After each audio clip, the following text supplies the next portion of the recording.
If there's one thing Nero Wolfe detests more than exercise, it's the intrusion of the unexpected into his ordered life. That's why I knew we were in for a rough evening the moment the doorbell rang at precisely 7 o'clock, just as Fritz was setting the pumpkin soufflé on the dining table. Timing, as in most crimes against civilization, was no accident. Wolfe's lips tightened, which for him amounted to a full-scale emotional outburst. He eyed the soufflé as if it were a rare orchid endangered by invading locusts. "Archie," he rumbled, "be so obliging as to discourage. I might have obliged if I hadn't already glimpsed the caller through the glass. A woman, young enough to be noticed, old enough to mean business, and too well dressed for a casual visit. She held herself with the kind of poise that says, 'I expect to be admitted anywhere, even here.' I opened the door. 'Miss or Mrs.?' I asked. 'Miss Halstead,' she said crisply, and handed me a card. It was engraved, the kind that suggested good breeding or at least good printers. 'I need to see Mr. Wolfe at once. It's urgent.' I let her into the office, Wolfe's private sanctuary, where he was already scowling at the interruption. His bulk filled the chair behind the desk like a mountain that refused to be moved by weather. The sight of him rarely failed to throw visitors off their stride, but Miss Halstead barely blinked. "You may sit," Wolfe said, his tone a grudging concession to manners. He didn't offer her a drink. That was Fritz's department, and Wolfe wasn't about to extend the privilege until he knew what was coming. She sat, straight-backed, as if she had rehearsed the part. "Mr. Wolfe, my family is being poisoned. Not by accident, by design." That got my attention, though Wolfe's only reaction was a faint lift of his brow. "Poison is a word that tends to be used metaphorically," he said. "I advise precision." She nodded, unflustered. "Then let me be precise. Last night, at a private dinner, my uncle nearly collapsed. After tasting the pumpkin soufflé, the doctors called it indigestion. I call it attempted murder." I could see Wolfe's nostrils twitch, not at the whiff of danger, but at the desecration of a respectable dish. Poison in a pumpkin soufflé was the sort of vulgarity that might move him more than a shooting. "Why come to me?" Wolfe asked, his tone still bored. "Because," she said evenly, "if I go to the police without evidence, they'll laugh me out of the station. My uncle is wealthy, powerful, and surrounded by people who would profit by his death. One of them tried, and failed. I want you to find out who before they try again." Wolfe closed his eyes, which usually means he's riffling through his mental card index. I could almost hear him debating whether it was worth losing his soufflé. "Your uncle's name?" he asked. "Silas Halstead, the financier." That cracked Wolfe's composure. His eyes opened, and the corners of his mouth twitched downward. He knew the name. So did I. Silas Halstead had been accused of everything short of piracy, and that only because there were no shipping routes left to plunder. Wolfe drummed his fingers once on the arm of his chair. "That's his version of a gasp." "Foy," he muttered. "A man of wealth who engorges himself on enemies invites poison the way carrion attracts crows. I do not undertake fishing expeditions among the obvious." Miss Halstead didn't flinch. She leaned forward, her voice low and sharp. "Mr. Wolfe, this wasn't just a matter of family politics or business rivalry. The soufflé was prepared by a cook my uncle trusted for 20 years. She swears she never left the kitchen unattended. Someone tampered with the dish after it left her hands. Someone with access. Someone inside the household. That narrows the circle, doesn't it?" It did, and Wolfe knew it. I could see the faint gleam of interest in his eyes. He would never admit it while the soufflé was still on the table, but she had baited the hook with just the right lure. He reached for the bell pull. "Fritz," he called, "serve Miss Halstead brandy." Then, turning back, "I will hear the particulars, madam, though I warn you I accept engagements only on my terms." That was as close as Wolfe ever got to enthusiasm. I leaned back in my chair and gave Miss Halstead a slow grin. "Congratulations," I told her. "You've just ruined our dinner." Miss Halstead's brandy sat untouched on the table, and I had the feeling it wasn't because she was saving it for later. She was too focused on Wolfe, waiting for him to show more than a grunt of interest. Wolfe, for his part, leaned back with his fingers steepled, regarding her as if she were an orchid of questionable parentage. Fritz, hovering with a tray, was quietly scandalized that a soufflé could be abandoned mid-course. He retreated without a word, though I suspected he'd be mentally drafting a speech on culinary desecration. "You will provide particulars," Wolfe said.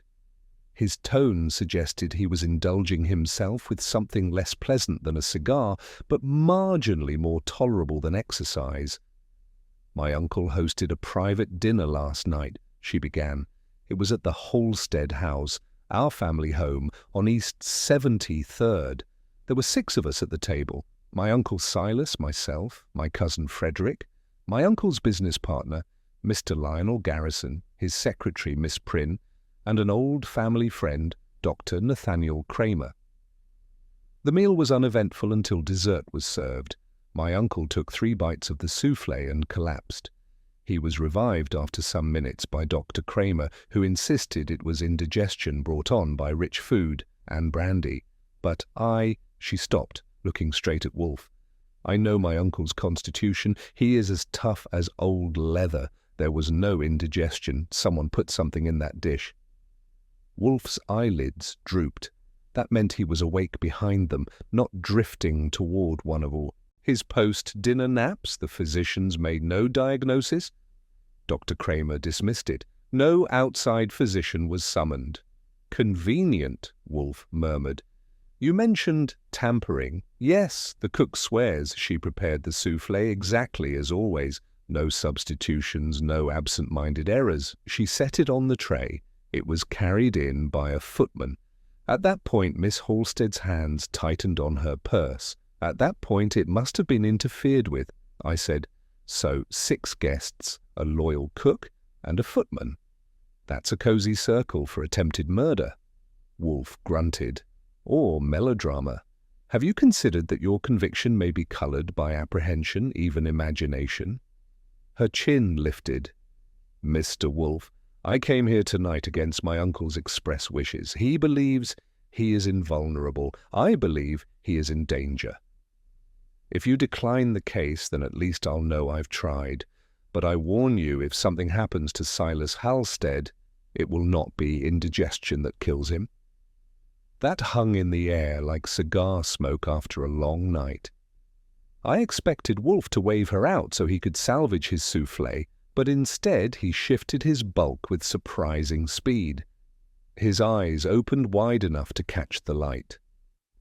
"You will provide me with a list of all persons present," he said. "Also their connections with Mr. Halstead, financial and otherwise. I have it prepared." She reached into her bag and produced an envelope, handing it across the desk. Wolfe touched it with a fingertip, as though it might carry contagion, and let it rest on the blotter. "That is all for this evening," he said. "You will permit Mr. Goodwin to call upon you tomorrow for elaboration." That was my cue. Wolfe had no intention of stirring from the brownstone, not while orchids and meals required his supervision. The footwork, as usual, was mine. Miss Halstead rose, thanked him without any show of gratitude, and walked out with the same poise she'd carried in. When the front door closed behind her, Wolfe sighed, a sound of resignation mixed with reluctant appetite. "Archie," he said, "fetch the soufflé. Fritz may reheat it, sure," I told him, "but it won't taste the same with arsenic on my mind." The next morning, after Wolfe had concluded his sacred ritual with the orchids, I had the list in my pocket and instructions in my ear. They were minimal, which meant I was to use discretion, a commodity Wolfe doled out only when forced. My assignment was to visit Miss Halstead, confirm the details of her story, and sniff around the household without letting Uncle Silas know he was being sniffed. When I arrived at the Halstead townhouse, the first impression was marble and money. The place had the air of a fortress dressed up for company-thick walls, heavy doors, and a sense that trespassers would be shown out with speed. Miss Halstead received me in the morning room, a setting designed for polite conversation. She was already in a tailored suit that suggested she didn't waste mornings lounging. "I expected you," she said. "My uncle is out, fortunately. We'll have some privacy." "Good," I said, taking the chair opposite. "Let's get right to it. Wolfe wants more than names, she wants character sketches. I'll do the drawing if you supply the outlines." She didn't hesitate. "Frederick Halstead, my cousin. He's my uncle's heir, though their relationship is strained. Frederick is impatient, extravagant, and deeply in debt. He has reason enough to wish my uncle gone." I jotted that down. "And Lionel Garrison, my uncle's partner of 20 years, loyal on the surface but ambitious. If Uncle Silas were to retire or die, Garrison would inherit influence he has long coveted. He pretends indifference, but I know he resents being kept in my uncle's shadow. Miss Prynne, his secretary, efficient, discreet, indispensable. She has no fortune of her own. She knows every secret ledger entry and confidential deal my uncle makes. If anyone wanted to manipulate him, Miss Prynne would be the key. Dr. Kramer, an old friend of my uncle's youth, he has attended our family for decades. His authority is unquestioned here. Too unquestioned, if you ask me. His diagnosis of indigestion served to quiet suspicion. That may be loyalty or complicity. I let that hang while I noted the last. 4 suspects, each with motive and opportunity. A neat little circle, just the way Wolfe liked his puzzles. "Tell me about the footman," I said. "Peter, a recent hire, young, nervous. He was terrified when questioned. My uncle dismissed him as incompetent, but I wonder if terror was something else." "Interesting," I said. "And your uncle himself?" She smiled faintly. "He would call himself invincible, but I call him reckless. He trusts no one, yet assumes no one dares touch him. That arrogance may be his undoing." I was about to ask another question when the door opened.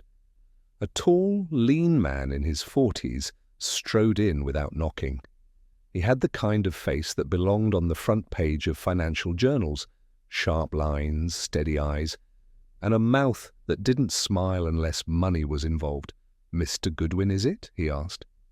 "Depends on who's asking," I said. "Lionel Garrison, my partner tells me you're prying into our dinner conversation. May I ask under whose authority? Not the police, if that's what you're thinking. Let's say a private concern." His eyes flicked to Miss Halstead, then back to me. "Be careful, our affairs are not open for rummaging. Good day." He left as abruptly as he entered. Miss Halstead's expression tightened. "You see, they're already wary." "If word reaches my uncle, don't worry," I said, pocketing my notes. "Wolfe doesn't like his affairs being rummaged either. That's how I know we're on the right track." Back at the brownstone, I delivered my report. Wolfe listened without interruption, though his lips compressed, when I mentioned Garrison's little performance. When I finished, he opened the envelope at last, scanning its contents as if he were savouring a menu. 4 principal suspects, he said finally, each with motive, each with access, and 1 possible auxiliary, the footman. "Right," I said. "So what's the next step? Do we bait the trap or stir the pot?" His eyes closed. Neither. We wait. The guilty party has already acted once. They will again. And when they do, Mr. Goodwin, you will be present. That was Wolfe's way of saying my evening plans were cancelled until further notice. I didn't argue. You know, when poison shows up in a pumpkin soufflé, you don't argue with precautions. Still, I couldn't shake the feeling that someone, somewhere, was already arranging the second course. Wolfe's decree that we would wait was about as comforting as a doctor telling you to ignore a lump. It meant my evenings were consigned to shadowing a family that looked increasingly like they belonged in a Greek tragedy. Still, when Wolfe sits back and folds his hands, the rest of us do the moving. That's why the very next afternoon I found myself stepping off the curb in front of the Halstead townhouse with the vague hope that if I was going to get poisoned, at least it wouldn't be through a soufflé. Miss Halstead had arranged for me to circulate without the old man knowing it. Apparently, Uncle Silas had his schedule locked as tight as his vaults, and today he was out fencing with bankers downtown. That left me with the opportunity to mingle with the household, if you can call it mingling, when suspicion is the uninvited guest at every handshake. Frederick Halstead was the first I encountered. He came down the staircase like a man who had descended too many mornings in defeat. Tall, lean, his clothes stylish, in a way that suggested debt collectors rather than tailors, and an expression of perpetual ennui. He flicked his cigarette ash into a tray and gave me a look that weighed me, found me irrelevant, and filed me away. "You're Goodwin, aren't you?" His voice had a rasp that comes from late nights and late bills. "That's me," I said. "You must be the heir apparent." He gave a crooked smile. "So they tell me. Though at the rate my uncle clings to life, I expect to inherit about the same time as my grandchildren." I let that hang. He didn't flinch, which told me either he was used to morbid humour or comfortable with the idea of Silas Halstead checking out sooner than later. "You were at dinner," I said. "What did you think of the soufflé?" "Perfect, until my uncle ruined it with theatrics. Honestly, Goodwin, the man's stomach revolts, and suddenly we're all suspects in a mystery play. He'll live to be 90. That's the punishment fate reserves for men like him." "Still," I said, "indigestion can be nasty. You didn't notice anything unusual? Taste, smell, mood?" He shrugged. "The only thing sour at the table was my uncle's temper. As usual." He tapped his cigarette. "You're wasting your time. No one in this house is foolish enough to try poisoning Silas. It would only make him stronger. That was either bravado or cynicism. Either way, I didn't press. He was the type to talk when bored, and I suspected boredom was his steady companion. Next on the roster was Lionel Garrison, the business partner who had breezed into the morning room the day before, like he was staking a claim. I found him in the library, where he was reviewing papers spread across a desk the size of a billiard table. He looked up with a thin smile that didn't reach his eyes.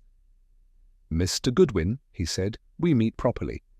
I'll assume you're here with Miss Halstead's blessing, since Silas certainly hasn't invited you." "You assume correctly," I said.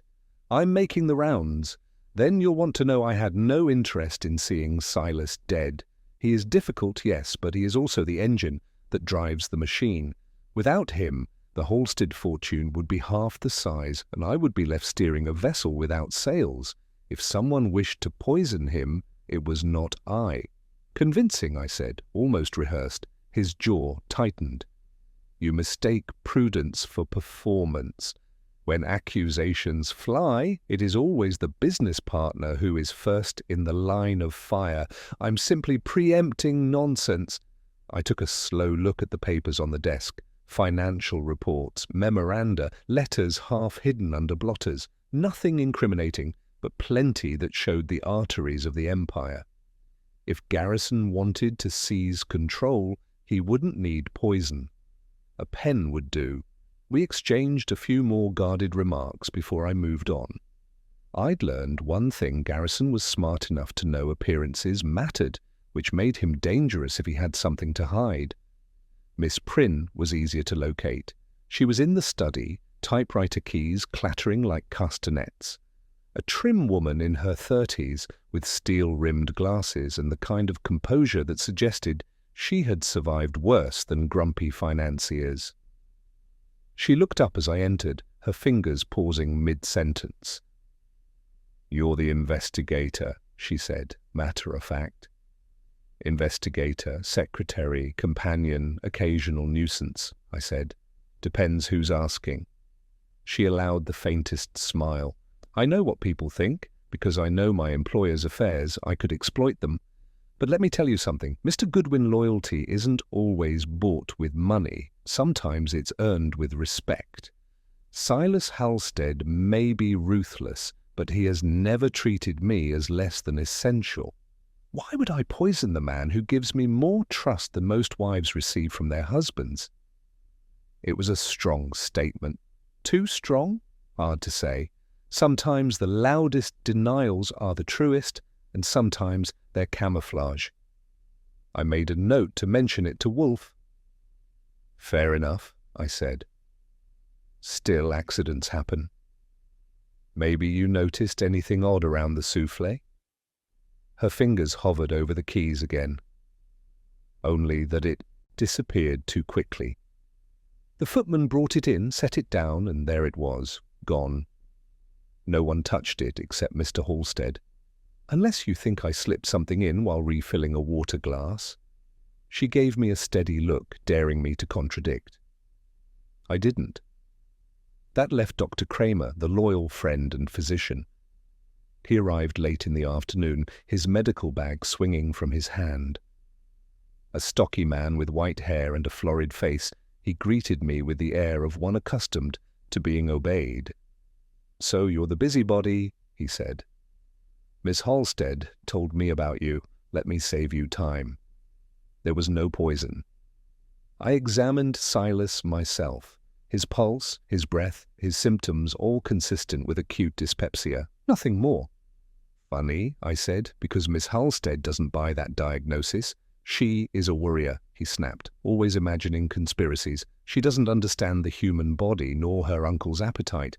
That man consumes rich food like a glutton. If he toppled over, blame his fork, not a criminal." He gave me a look that warned against further probing, but I probed anyway. Still, if someone did want him dead, poison would be an elegant way. You'd know best how to administer or disguise it. His face flushed darker. "Careful, young man. I've been this family's physician longer than you've been shaving. I don't take kindly to slander." That was enough for now. Pushing him further might have got me thrown out. When I returned to the brownstone that evening, Wolfe was planted in his chair, sipping beer and pretending to ignore me until I started my report. I gave him the rundown: Frederick's cynicism, Garrison's rehearsed denial, Miss Prynne's loyalty speech, and Dr. Kramer's fury. Wolfe listened, occasionally grunting, occasionally closing his eyes, as if the ceiling paint fascinated him. When I finished, he reached for the envelope again, now weighted with my notes. "Each capable," he said, "each plausible. But capability and plausibility are insufficient. We must have necessity." "Meaning what?" I asked. "Meaning," Wolfe said, "that one among them had no alternative. Poison was not chosen for convenience. It was chosen because it was the only way. That was, Wolfe, for you taking a circle of suspects and slicing it with logic until one stood apart." I didn't argue, but I couldn't help feeling that the next move wouldn't come from us. The souffle was only the appetizer. Somewhere in the Halstead household, someone was already preparing the main course. When Wolfe says we wait, what he really means is I move and he stays planted. That's the arrangement, and while I can't say it's always my preference, it does keep him from having a coronary climbing into a taxi. After giving him my report on the Halstead suspects, I had a feeling he wasn't satisfied. Not that he ever is, but there was a faint twitch in his eyelid that told me he didn't have enough to start pulling strings, which meant more legwork for yours truly. The next morning, I took the initiative. Wolfe had told me that necessity, not convenience, dictated the poison. That phrase rattled around my head like loose change while I rode the subway back uptown. If one of those 4 or 5, counting the footman, had no other option, then I needed to dig past the speeches and surface appearances to see where desperation was hiding. I started with Frederick Halstead. If anyone screamed desperation, it was the heir who couldn't pay his tailor. Tracking him down wasn't difficult. The Halstead family had enough reporters sniffing around their lives to follow Frederick Child's play. I found him at a club on Madison playing cards with two companions whose laughter was too loud to be honest. I watched for a while before introducing myself. Frederick lost 3 hands in a row, muttered something about damned luck, and waved off the next round. I slipped into the chair across from him. "Bad streak," I said. He glanced up, recognized me, and smirked. "Goodwin, isn't it? Come to watch me gamble away the family fortune?" "Already gone, from what I hear," I said.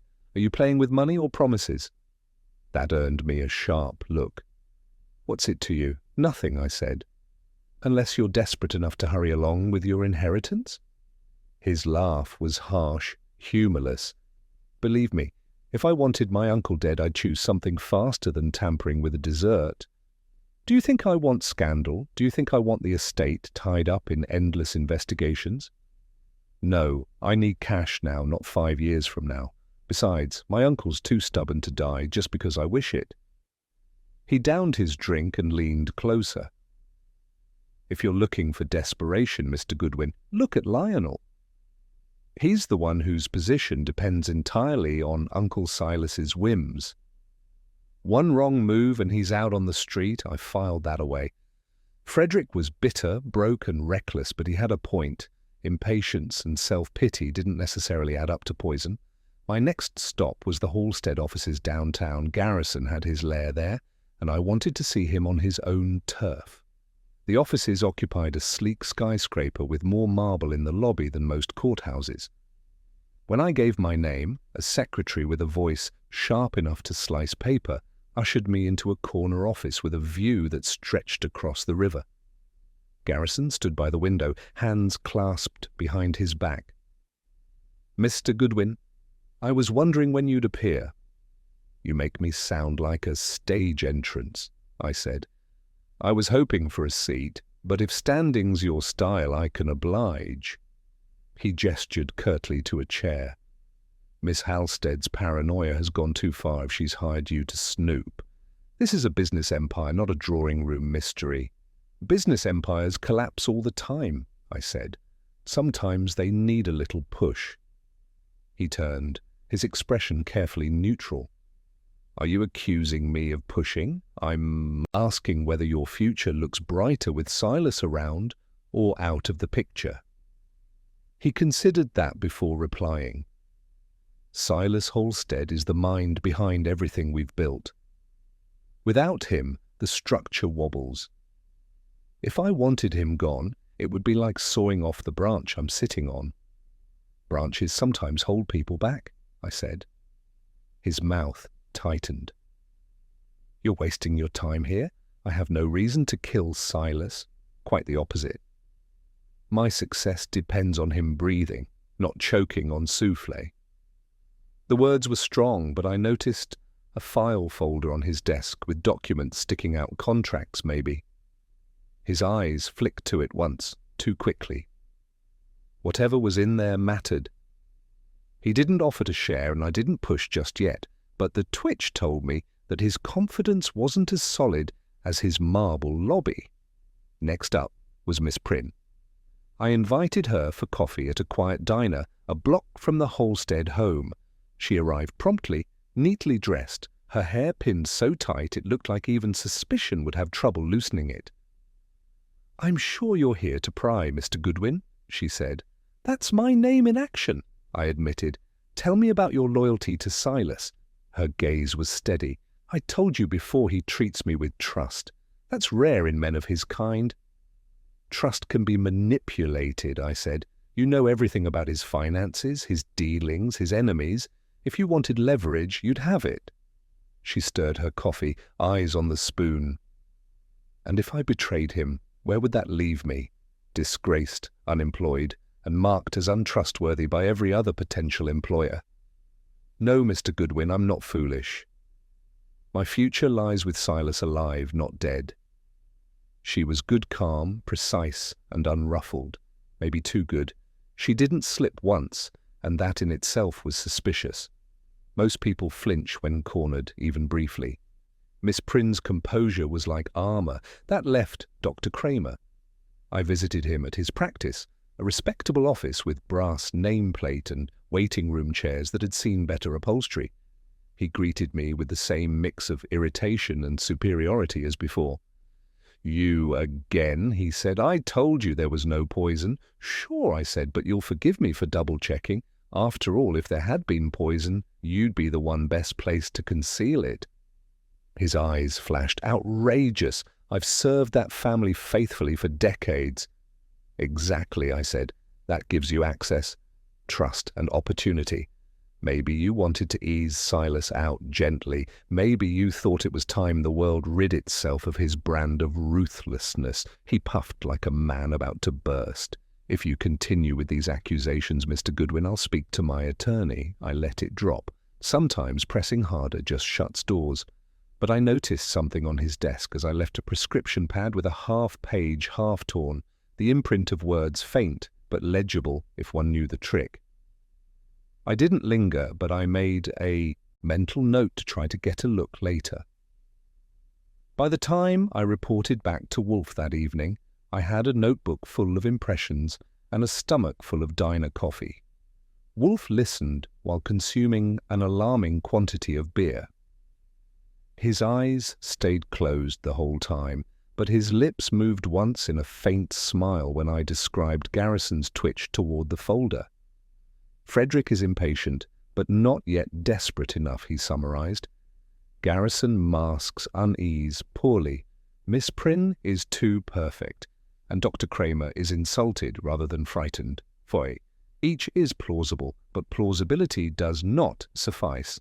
"So what now?" I asked. "Now," Wolfe said, "we compel them to act. Someone has already risked once. They will take risks again. You will remain near the Holstead household, Mr. Goodwin, and when the next attempt comes, you will not be distracted by soufflés."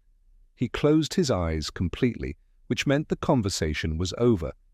I sat back, feeling that inevitable weight of Wolfe's kind of waiting.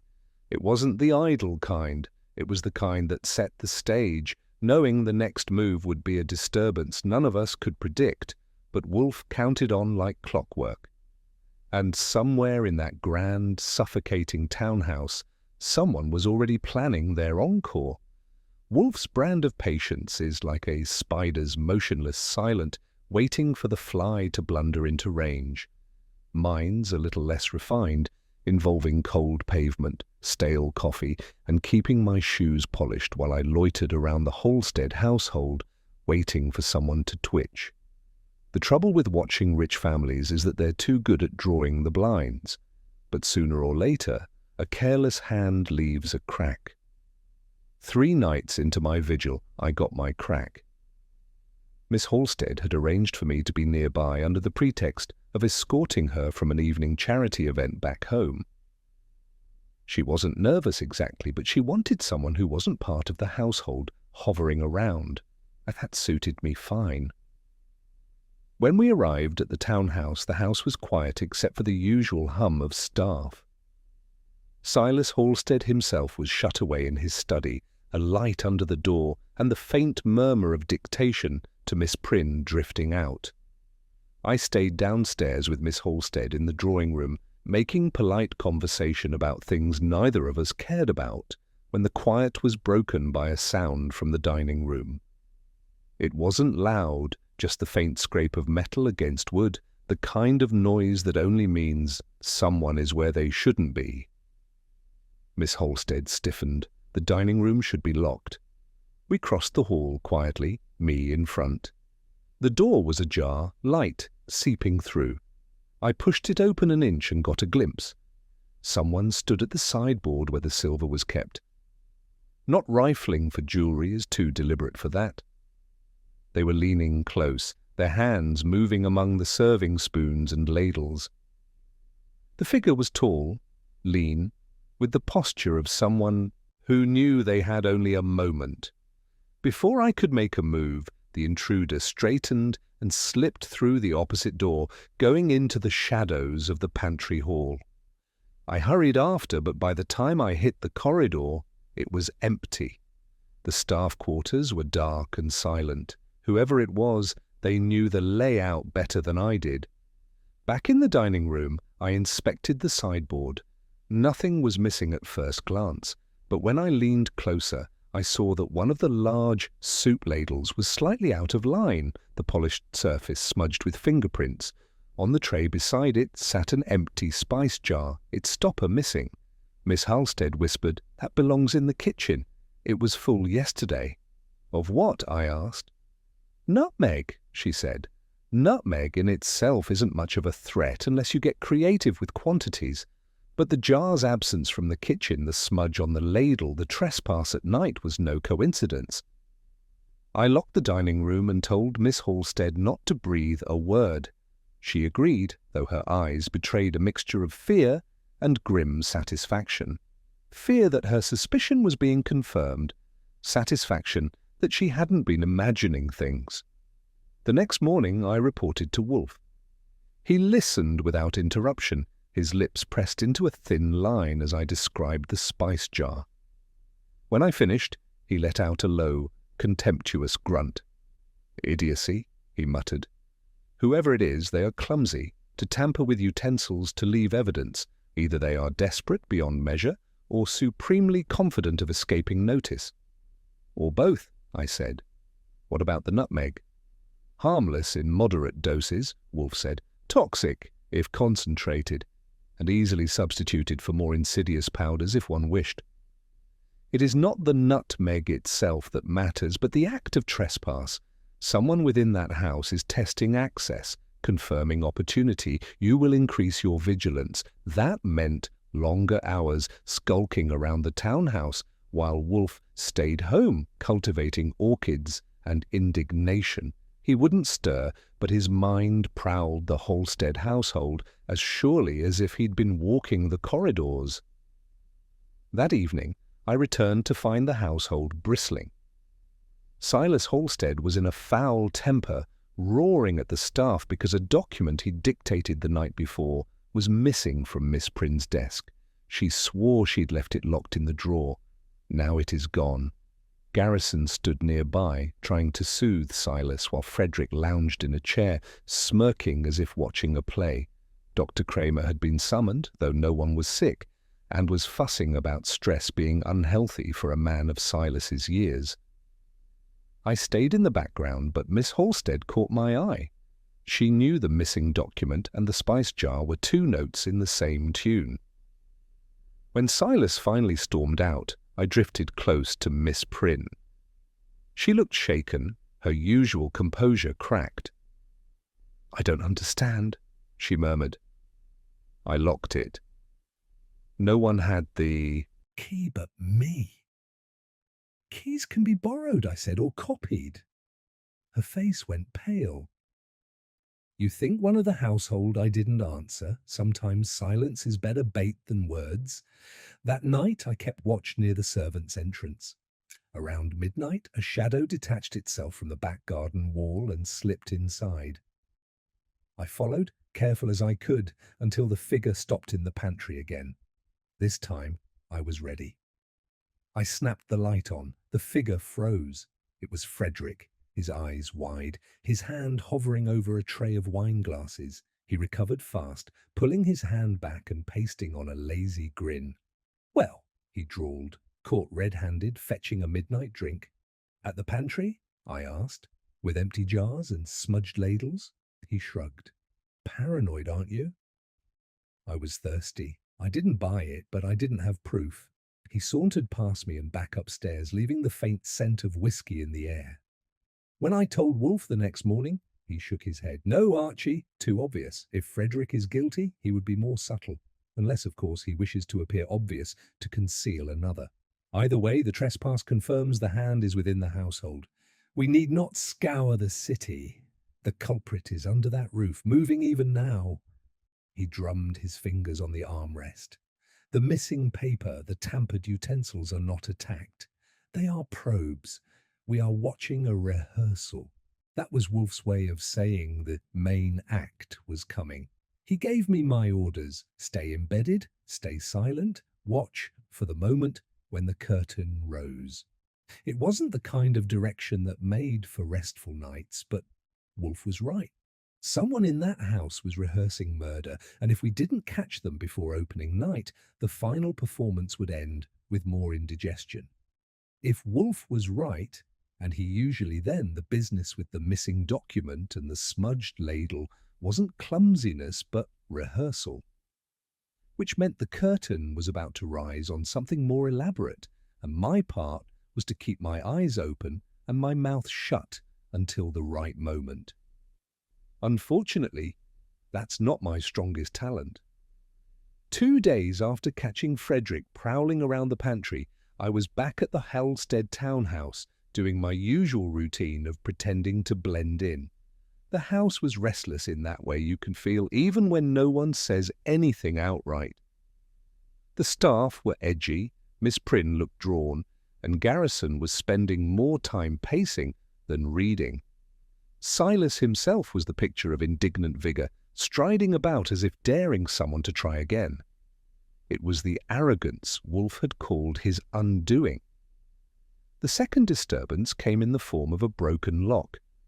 I noticed it first when Miss Halstead asked me to walk with her through the library to fetch a volume her uncle had requested. The lock on the cabinet where rare first editions were kept had been forced. Nothing was missing that we could tell, but the fact that someone had been in there at all was enough to chill her. First the ladle, then the document, and now this, she whispered. Someone's testing the walls, I said, seeing which doors creak, which locks give way. They're rehearsing, just like Wolfe said. Before I could elaborate, the old man himself appeared in the doorway. Silas Halstead was not the kind of man who tiptoed. He looked from the lock to his niece to me, his mouth hardening into a sneer. Broken locks, misplaced papers, and hired detectives sniffing through my house, he barked. If my enemies outside don't bring me down, it will be paranoia inside that does it. Miss Halstead tried to protest, but he waved her off. Enough. I won't have this circus. Goodwin, you may tell Wolfe that if he wants to make a fortune, he should write melodrama. I want no more of his interference. That would have been the end of it if pride had its way, but pride rarely outlasts fear, and that evening fear showed up. I had left the house just after dusk, keeping my usual post across the street in case the household offered any more late-night entertainment. Around 9 o'clock, a dark sedan pulled up 2 doors down and killed its lights. That in itself isn't a crime, but the man inside didn't step out, and after 10 minutes of stillness, I got the message. Somebody was keeping watch on the Halsteads. I crossed casually, using the reflection in a shop window to get a better look. The driver was slouched low, but I could make out the outline of a hat and a cigarette glowing at intervals. When I drifted closer, the window rolled down a crack, and the driver's eyes met mine. "Nice evening," I said. He didn't answer. He started the car, pulled away slowly and steadily, and turned the corner without haste. Professional, smooth, and deliberate. I phoned Wolfe from the nearest booth. "Someone's taking an interest in our client," I reported. Car, dark sedan, man inside watching the townhouse. He drove off when he knew he'd been spotted. Wolfe's voice was grimmer than usual. So, the circle widens. A household conspiracy alone does not require external surveillance. This indicates either collusion with an outside party or a diversion to confuse us. Phooey. "You want me to tail him?" I asked. "No," Wolfe said. "You would be noticed, and notice is exactly what they desire. Instead, you will employ Saul Panzer. He has the discretion you lack. That stung, but it was fair. When it came to blending into shadows, Saul could have given lessons to the shadows themselves. Wolfe told me to contact him immediately, and by midnight, Saul was on the case, trailing the sedan through the city. The next morning, Wolfe had fresh intelligence waiting for me. Saul had followed the car to a private garage near Wall Street. The driver, a nondescript fellow, had entered a building leased by one of Halstead and Garrison's subsidiaries. business, Wolfe mused when I delivered coffee to his desk, or the semblance of business. Someone is using company assets to mount private surveillance. That implies a deeper motive than family inheritance. It suggests financial entanglement, perhaps malfeasance. He didn't need to say it out loud, but we were both thinking of Garrison. The nervous twitch at his desk, the folder he hadn't wanted me to see, and now a car linked to his side of the empire. Still, Wolfe wasn't prepared to declare it settled. He ordered me back to the townhouse with instructions to probe quietly and watch for signs of escalation. It came sooner than expected.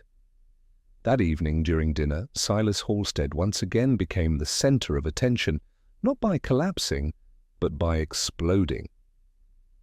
The soup had barely been served when he pushed the bowl away, face red, voice booming. "Salt!" he shouted. "The damned soup is poisoned with salt!" The staff froze. Miss Halstead turned white. Garrison stood so abruptly his chair toppled. Frederick laughed, high-pitched and wild, as though he'd been waiting for just such a performance. Dr. Kramer bustled forward, protesting that it was only over-seasoned stock, not poison. But the fact remained that someone had tampered again. The cook swore she hadn't touched the seasoning beyond what the recipe demanded. I tasted it myself. Wolfe would have killed me for the recklessness, but my tongue assured me it was no culinary accident. Someone had dumped salt with deliberate spite, maybe not lethal, but humiliating. A message. Silas roared at his household, calling them traitors, fools, ingrates. He demanded searches, interrogations, and threats. But in the chaos I noticed Miss Prynne sitting very still, her eyes fixed not on her employer, but on Garrison. Her face was pale, but her gaze was sharp, watchful, and afraid. When I returned to Wolfe later that night, he listened with the same calm he might show to an account of a baseball game he didn't care about. But when I mentioned Miss Prynne's look at Garrison, he opened his eyes. "There," he said softly, "the pressure is mounting. The guilty party is feeling cornered, and others are beginning to see it. Soon they will strike decisively. We must be prepared." He rang for beer, and as Fritz delivered the tray, Wolfe looked at me over the rim of his glass. "Archie, do not allow yourself to be distracted by theatrics. The poisoner is not rehearsing anymore. They are improvising. That is when actors make mistakes." And with that he closed his eyes again, leaving me to sit in the silence of the office and wonder just how soon the next move would come and who would be alive to see it. By the time Wolfe said the guilty party was improvising, I knew the game had changed. Up to that point, we'd been dealing with rehearsals, spilled nutmeg, missing papers, a lock broken just enough to test the response. But now the pressure was tightening, and Wolfe, though he hadn't left the house, was already adjusting his stance, like a chess player turning a board to study the next 3 moves. The morning after Silas Halstead accused his soup of treason, Wolfe summoned me with a curt "Archie." He was at his desk, the morning paper spread before him, untouched coffee steaming at his elbow.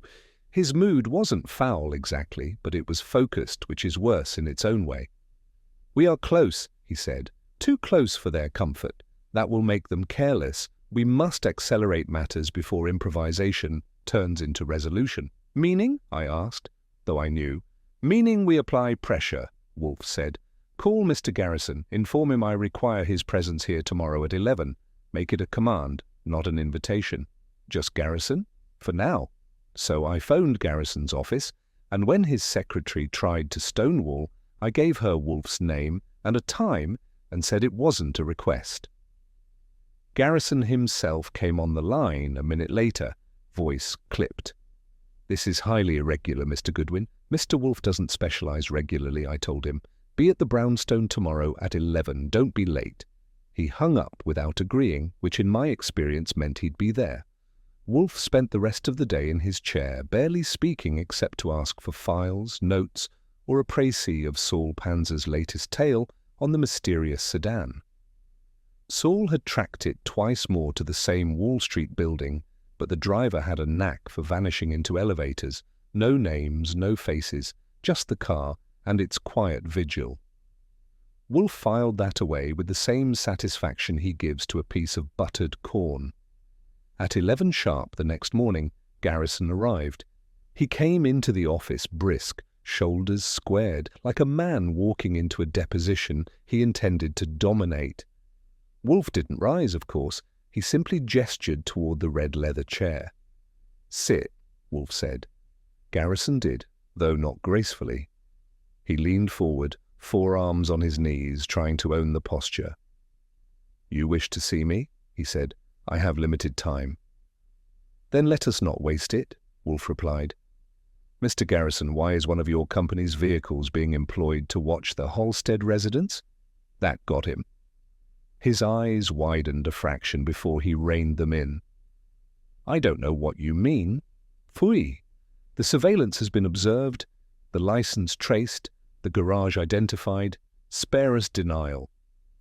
For a moment, Garrison said nothing. Then he straightened, a faint sheen of sweat at his temple. "That car belongs to a subsidiary. Its use is not under my daily supervision. If it has been misappropriated, I am not responsible." "On the contrary," Wolfe said, "you are responsible for everything that transpires under your command. You will tell me who directed that surveillance, or I will tell Silas Halstead." "I doubt you need reminding of his temper." Garrison's jaw tightened. "You think I want him dead. I do not. I want him alive. Alive, he keeps the company stable. Death, chaos follows. Why would I?" "Invite chaos?" "Because," Wolfe said softly, "chaos is the only path by which you might rise above him." The silence stretched. I leaned against the wall, watching sweat bead on Garrison's forehead. He finally spoke. "I will look into the matter. That is all I can promise." "You will do more," Wolfe said. "You will deliver me the name of the man driving that car. You have until this evening." Garrison rose abruptly, his mouth a thin slash. "You presume too much, Mr. Wolfe." "I presume nothing," Wolfe said. "I deduce." "Good day, sir." Garrison stormed out, his footsteps echoing through the hall like gunshots. I closed the door behind him and turned back. "That was bold. You think he'll talk?" "He will," Wolfe said, "because if he does not, he will have to explain to Silas himself why a company asset was used for clandestine surveillance, and that would be perilous." The rest of the day was uneventful, except for Wolfe consuming a mountain of beer and me fielding a nervous call from Miss Halstead. Her uncle had been in a rage all afternoon, threatening to dismiss half the staff. Fear was curdling into hysteria. That evening, Garrison called. His voice was low, clipped. "The driver's name is Henry Cates. He was hired for odd errands. I did not order the surveillance, but someone in the household did. That much I know." "Who?" I pressed. He hesitated, then said, "Miss Prynne, the secretary. She contacted Cates last week. I saw the invoice myself. That was a twist." After I hung up, I delivered the news to Wolfe. He sat motionless, eyes closed, lips pursed. "Interesting," he murmured. Miss Prynne, who declared her loyalty so vehemently, loyalty expressed too stridently is often counterfeit. Why employ surveillance on her own employer? Unless she suspected or feared or plotted? "She looked rattled the night the soup got salted," I said. "Precisely. Pressure produces fissures. We must pry them open." The next day Wolfe summoned Miss Halstead. She arrived mid-afternoon, elegant but taut, like a violin string pulled too tight. Wolfe wasted no time. "Your uncle's secretary," he said, "has engaged an agent to watch your household. Without his knowledge, you will confront her, and you will do so tonight, with Mr. Goodwin present." Miss Halstead's eyes widened. "Confront her? She's practically family." "Pfui," Wolfe said. "She is neither blood nor bone. She is utility, and perhaps duplicity. The moment requires candor. You will oblige." That evening, back at the townhouse, I stood with Miss Halstead in the study. Miss Prynne entered, her expression calm but her eyes wary. Miss Prynne, Miss Halstead began, voice firm despite the tremor beneath. I know you hired a man to watch this house. Why? Miss Prynne blinked once, then adjusted her glasses. For your uncle's protection, she said evenly. I feared someone meant him harm. I wanted eyes outside in case the danger came from beyond our walls. It was a good answer. Too good. Funny, I said, that you didn't tell Silas. Or Miss Halstead, or anyone. You just went behind everyone's back. Her mouth tightened. Because if I was wrong, I'd be ridiculed. And if I was right, I'd be vindicated. I chose discretion. Miss Halstead's voice was quiet but sharp. Or you chose concealment. Which is it? Miss Prynne's hands clasped together. For the first time her composure cracked. Believe what you wish, I serve this family, always have. She left the room before either of us could press further. Later I reported back to Wolfe. He absorbed it all, his eyes closed, his fingers tapping once against the armrest. She dissembles, he said, but to what end? Is she protecting herself or another? That distinction will be decisive. We are nearing the end game, Archie. Prepare yourself. The trespasses are finished. The strike will come soon. And though Wolfe sat serene in his chair, I felt the weight of his words. Somewhere in that house, among the heirs, the partners, the secretary, and the doctor, someone was about to stop rehearsing. The main act was about to begin. Wolfe once said the only proper theatre is conducted from a chair, and he meant his own. That was why, after days of prowling, sleepless vigils, and rehearsals of Poison by Proxy, I found myself helping Fritz shift furniture to make room for an audience. Wolfe had given the order all of them, every suspect, were to gather in the office at 8 sharp. He didn't phrase it as an invitation, and the tone left no doubt it wasn't optional.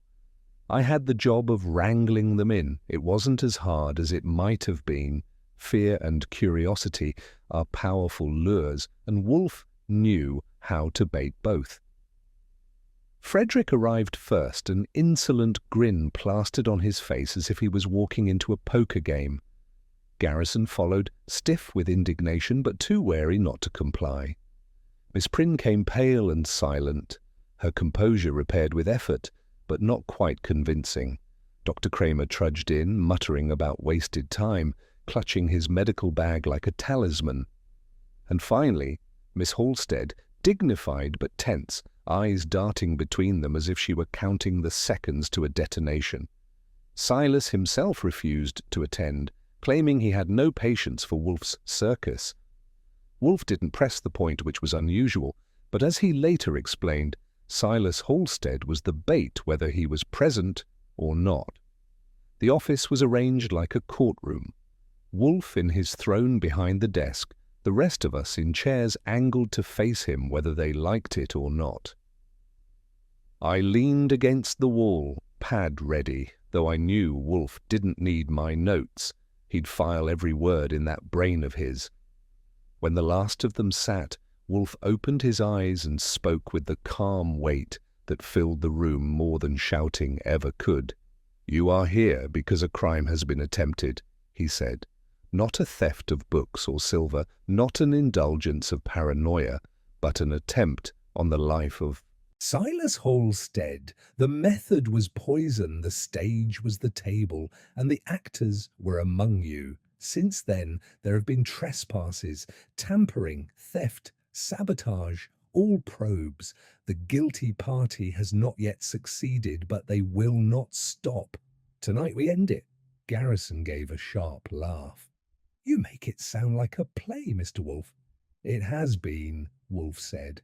A rehearsal, but the final act would be no performance. It would be irrevocable. Frederick slouched deeper. This is absurd. If Uncle Silas keeled over, half of Wall Street would cheer. You'll never find the exact hand that pushed him there. Wolfe's gaze pinned him.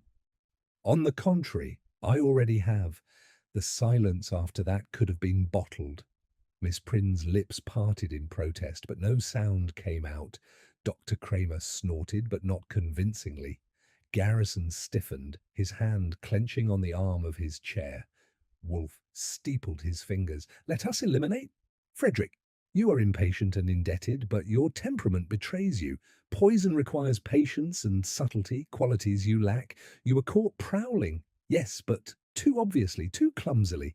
You are an accessory in folly, not in malice." Frederick smirked, though the twitch at his jaw betrayed nerves. "Dr. Kramer," Wolfe continued, "your diagnosis of indigestion served to allay suspicion, but you are a man of habit, of routine. You bluster when challenged, but you do not conceal well. If you had sought to kill Silas, he would already be dead, and you would have declared natural causes without fuss. Your anger is genuine, not camouflage." The doctor grumbled. "At least one of you sees sense." "Mr. Garrison," Wolfe said, and the partner sat straighter. "Your ambition is undeniable. Surveillance was mounted using your company's resources, which implicates you. But ambition alone does not dictate murder. Your empire depends on Halstead alive. Your fear is of marginalization, not chaos. You are implicated in concealment, but not in the attempt itself." Garrison exhaled sharply, as if he'd been holding his breath for an hour. "That leaves," Wolfe said, "Miss Prynne." Her head jerked up. "Me? You can't, I can," Wolfe said, his voice rising just a fraction. "You, who proclaimed loyalty too loudly. You, who hired a man to watch the house not for protection, but for control. You, who had access to every document, every recipe, every utensil. You, who could tamper with a ladle, remove a file, season a soup, all under the guise of dutiful service.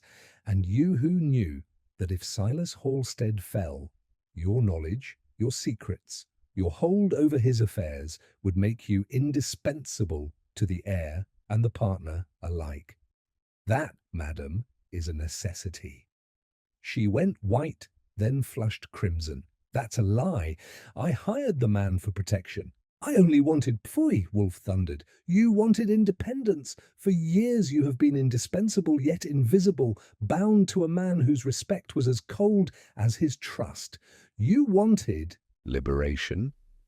And you calculated that with Silas gone, the chaos would elevate you, because neither Frederick nor Garrison could manage without you. That was your necessity.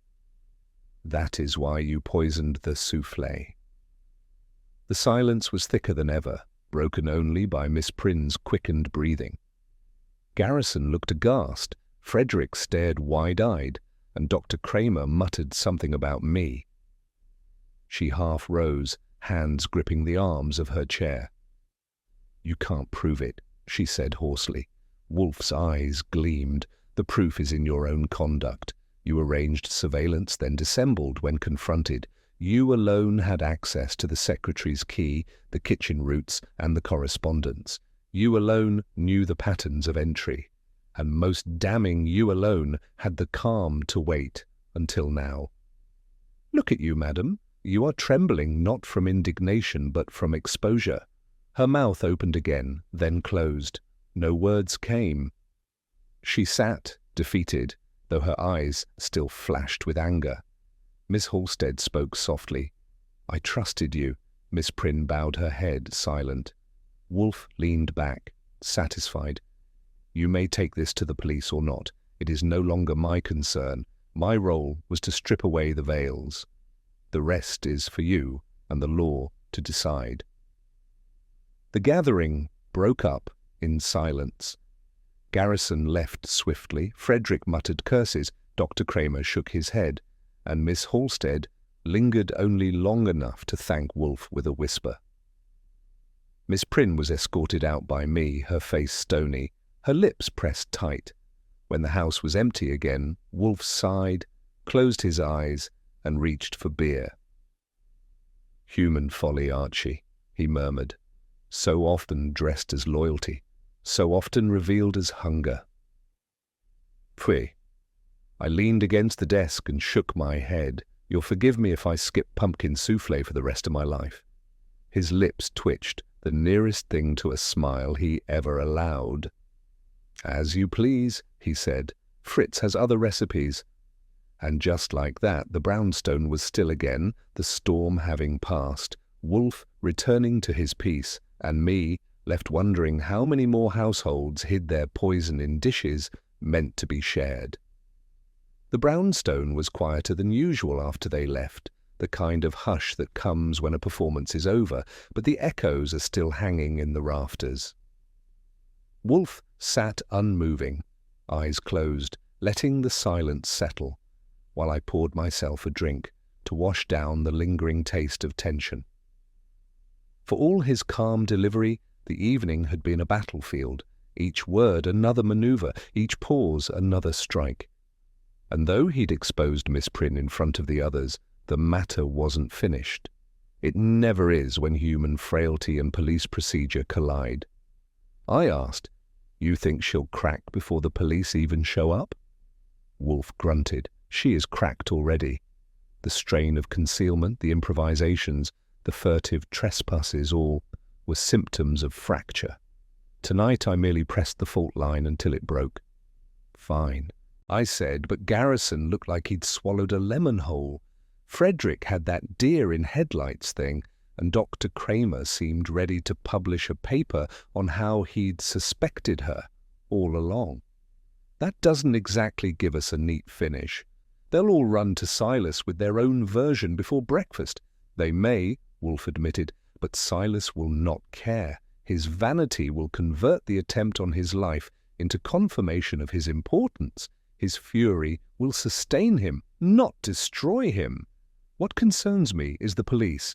They require more than exposure. They require evidence, and you don't have it.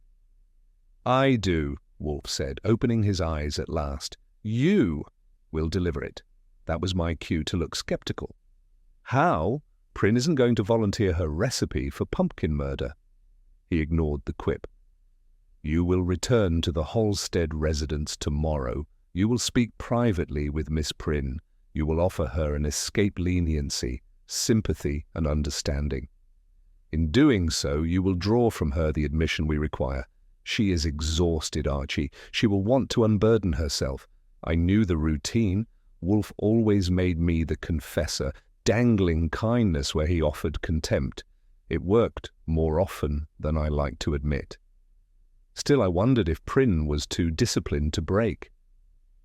The next day I went back to the townhouse. The place was buzzing. Frederick was on the veranda with a bottle. Garrison was closeted with Silas in the study. And Dr. Kramer was making a production of checking blood pressure no one had asked for.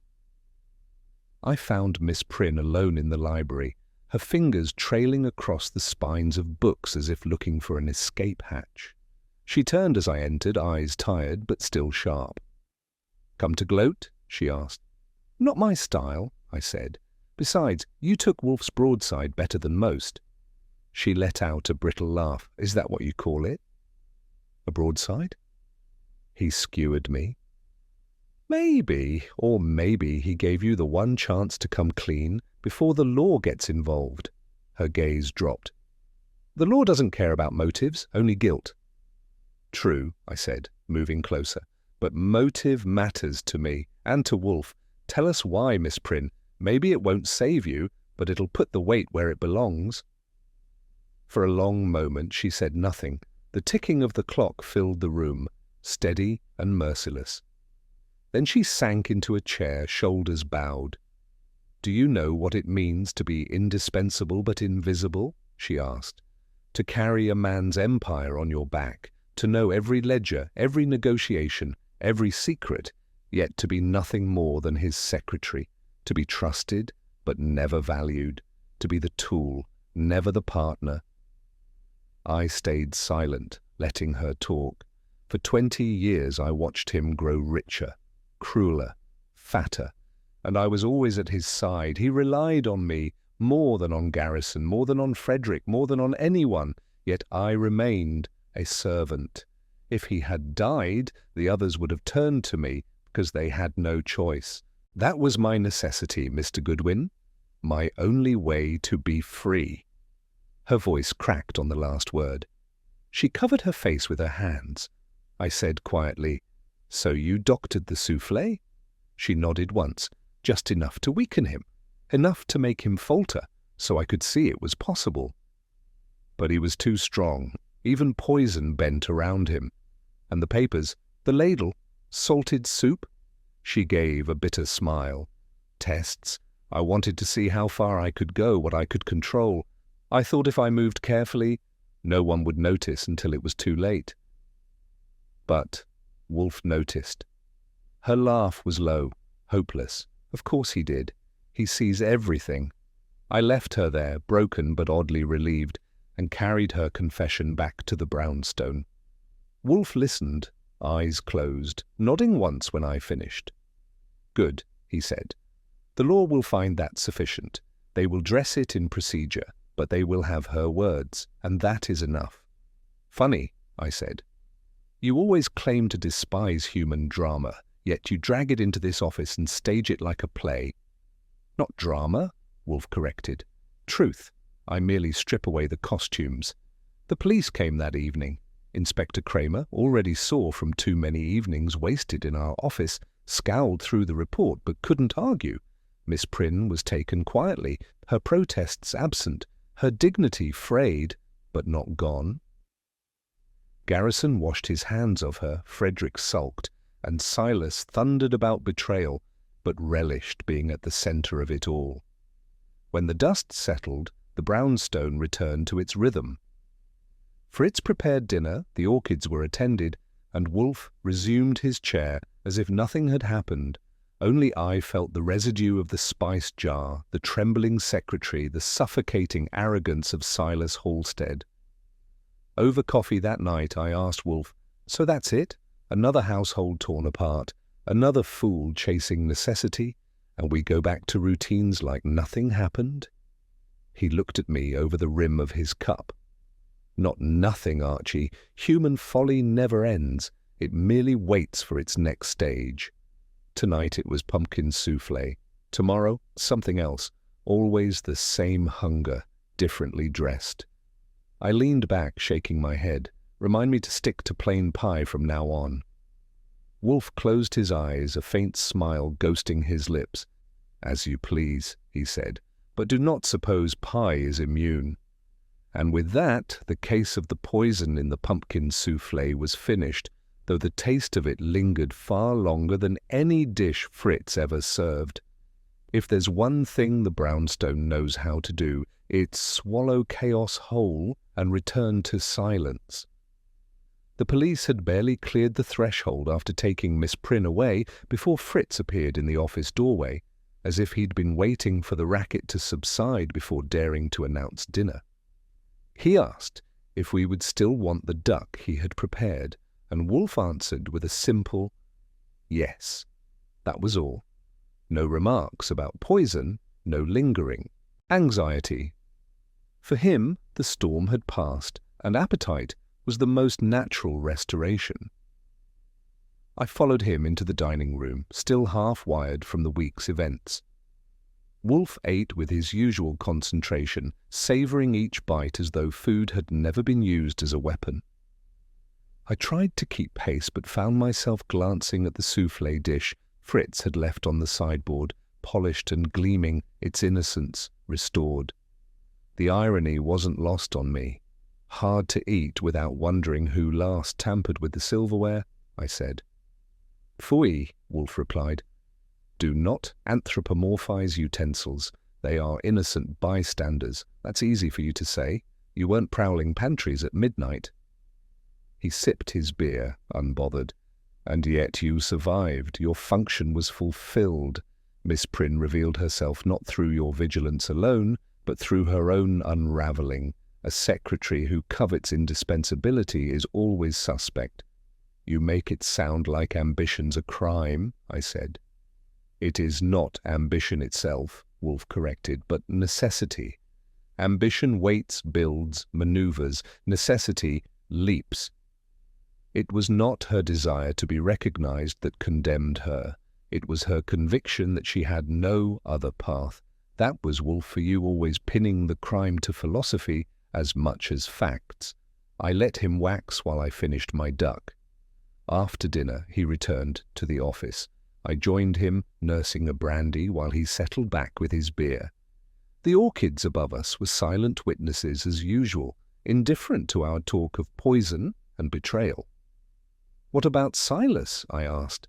"Think he learned anything from this? Or is he too busy telling everyone he was important enough to be poisoned?" Wolfe closed his eyes. "Halstead will take it as confirmation of his stature. He will revel in it, Archie. Men like him draw nourishment from enmity as well as loyalty. The attempt on his life will not humble him. It will harden him." "And Frederick?" "A fool," Wolfe said simply.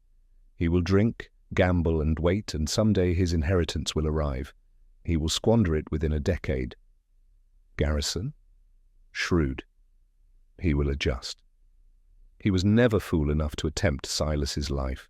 He will continue to profit until the old man dies naturally, at which point he will attempt to hold the reins. Whether he succeeds depends on his cunning." "And Kramer?" Wolfe opened his eyes briefly. "A physician too long in one household.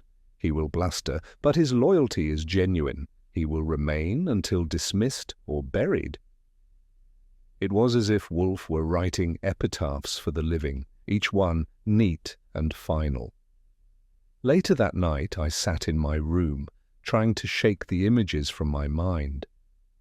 Miss Prynne's hands trembling, the spice jar on the sideboard, Frederick's grin when caught in the pantry. Wolfe had stripped it all to logic, but logic doesn't erase the unease.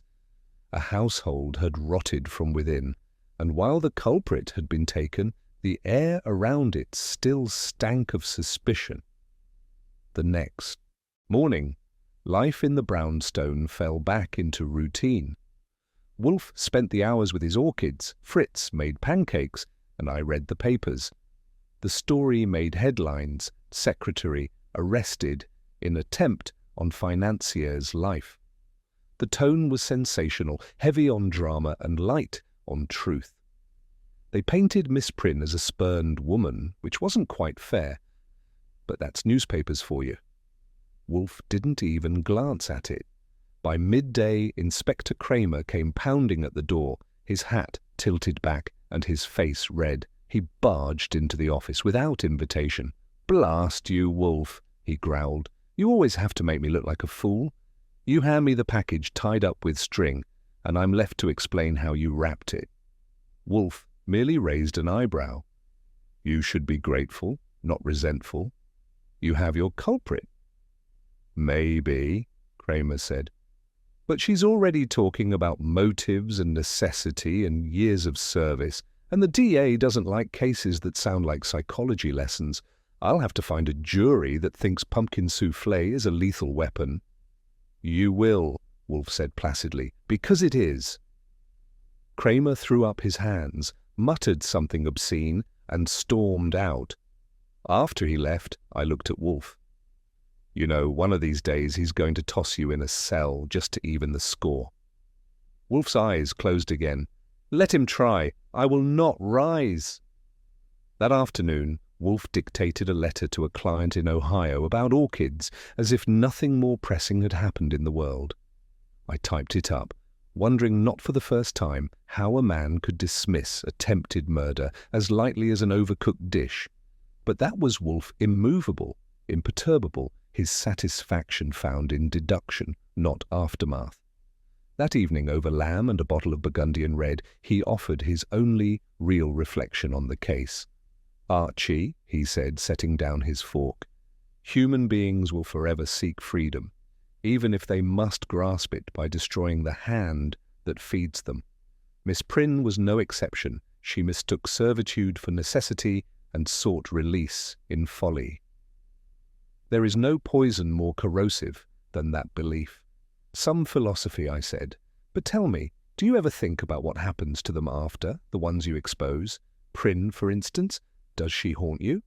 "Pfui," Wolfe said. "I do not haunt myself with inevitabilities. My concern ends where truth is revealed. The rest is society's burden." He turned his attention back to the lamb, and I knew the conversation was closed. I sat back, swirling the wine in my glass, and let the quiet return. The brownstone was steady again, the chaos outside its walls reduced to ink in the papers and gossip in drawing rooms. But I couldn't help wondering how many more households were out there, hiding their poisons in dishes meant to be shared, waiting for a wolf to strip away the costumes. And though I'd never admit it to him, I knew I'd be there when it happened, watching, probing, chasing shadows in kitchens and libraries while Wolfe sat in his chair, immovable and relentless, waiting for human folly to deliver itself to his doorstep. For now, though, dinner was finished, the orchids were tended, and Wolfe leaned back in his chair with a contented sigh. The case of the poison in the pumpkin souffle was closed, and the brownstone, as always, endured.